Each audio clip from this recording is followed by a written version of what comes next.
360s can be very useful if they're done correctly. Unfortunately, most people get 360s wrong. In this video, I'm going to show you how to get your 360s right. You got to keep it simple. Limit your 360s to 3 main questions. Identify a group of peers, direct reports, and managers for the individual who you're doing the 360 on, and get no more than 8 to 10 people at the most, but get a nice mixture. Then when you conduct the 360, this is how you do it. Simply schedule a call with each one of the people who are going to be participating and ask them 3 questions. Question number 1, and let's assume the person we're 360ing is Sally. Sally is one of your project managers. First question, what are the things that Sally does best? Second question, what is one thing that Sally could do better? Third and final question, what other advice do you have to help Sally be more successful and perform better?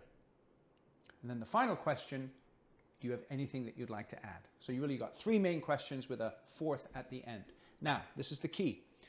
As you're conducting that 360, you want to listen very carefully to what people say. And notice the first question, what are the things that Sally does best? You're looking for multiple sources of feedback as far as what Sally does well. You want to identify where she excels. And then when you ask, what is one thing that Sally could do better? It's absolutely essential, because the problem with most 360s is they come with a bunch of data, especially like these ones that you do online. You get this thick book and it's just got all this stuff in it, right? You're just looking for one area of behavioral change, because behavioral change for adults is extremely difficult. And you want to be able to identify themes of behavior that Sally could focus in on. So what is one thing that Sally could do better? Make a note of that one thing, and then if you're not clear exactly on what it is, if there's a lack of clarity, ask a clarifying question and ask for a specific example. And then finally, the third question I really like is, what else can Sally do to be more successful and perform better? And that gives you just a chance to step back from that potentially negative comment from question number 2 and get a general sense of how the person that you're interviewing thinks that Sally could really focus moving forward in terms of the future for her contribution in your organization.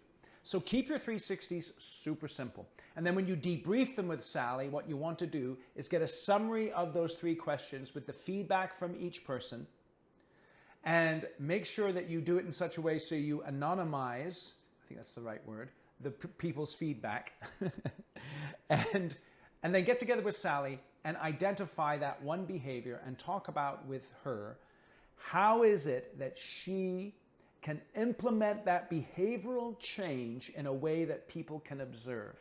And let me just encourage you, keep it super simple. This is a 360 process that I know has worked very well for me and my clients. I hope you find this useful. Hat tip to Andrew Knightlick, one of my mentors, who provided me with this 360 process many years ago. I hope you find it useful and that you use it with your people. And if you have any questions about a 360 or any other details, feel free to contact me on my website. Just go to Construction Genius. You can find out how to do that. Thanks for watching this video.